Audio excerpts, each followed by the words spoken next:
Today is supposed to be the day, the Sunday, we get back to normal. Not virus normal, not yet, but in terms of our church year, we resume the ordinary Sundays of the year. We've finished the whole Lent, Easter, Pentecost season and are supposed to be back to our ordinary routine. But it doesn't feel so ordinary, does it? Our normal cycles of work and leisure have been tossed around by this pandemic.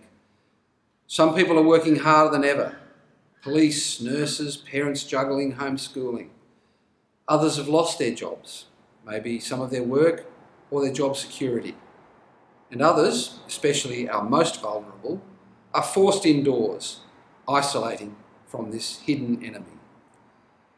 Around the world, we've been stripped of all our normal rituals, the sacred events, Easter, Passover, Ramadan, and even those very personal rituals like birthdays, weddings, or funerals. And of course, our regular cafe rendezvous are almost still off limits. And without these anchors in our lives, our work, our social links, our rituals, we can drift. Domestic violence and mental illness issues are on the rise. Alcohol sales are up too. All these symptoms that these extraordinary times are preying on us in ways we may not yet quite understand. There's been righteous anger over the shocking death of George Floyd at the knee of a Minneapolis police officer in recent days. But I wonder too if these demonstrations, the riots, the lootings, I wonder if they might stem also in part from the fear and isolation of this pandemic. Like a pent-up volcano, emotions have erupted with so many people needing to vent frustration. These are nothing like ordinary times. There's a presidential election coming up later this year in the US. 60 years ago, another presidential hopeful, John F. Kennedy, popularised a saying in his campaign speeches, and you may know the saying.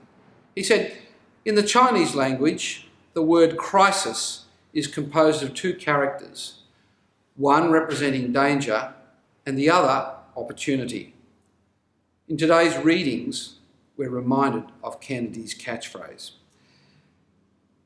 In ancient Israel, the visit of three strangers was well known as a metaphor for a divine intervention in human life.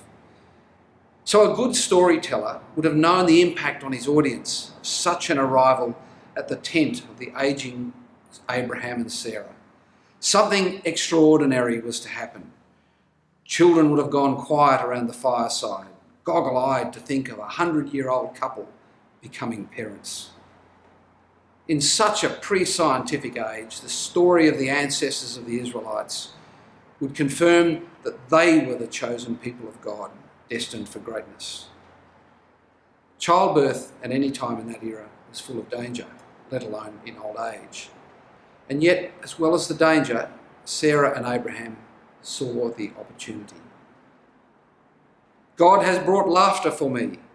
Who would have ever said to Abraham that Sarah would nurse children? Yet I have borne him a son in his old age. So too, in today's gospel, Jesus went around proclaiming the good news of the kingdom, curing every disease and every sickness. And he had compassion for them because they were harassed and helpless, like sheep without a shepherd.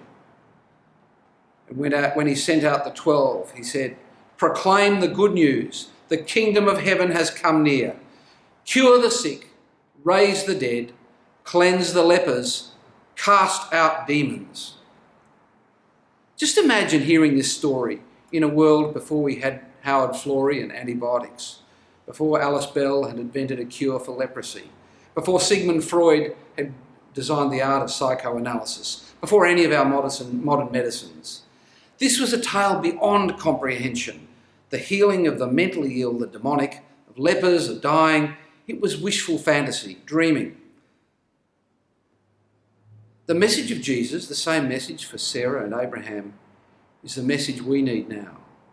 That God's wish for us is just so far beyond our wildest dreams. We're at the moment facing a world of danger and uncertainty. With all our science and medicine, we're not yet able to beat this pandemic.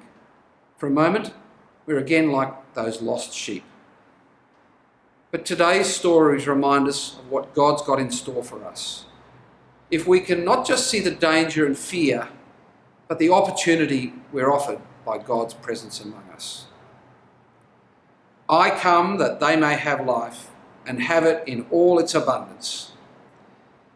So let's let today be a time to accept that abundance in the God who dwells among us. And like his chosen 12, let's find out how we can pay that forward to share God's abundance with everyone we meet. So may we live in God's extraordinary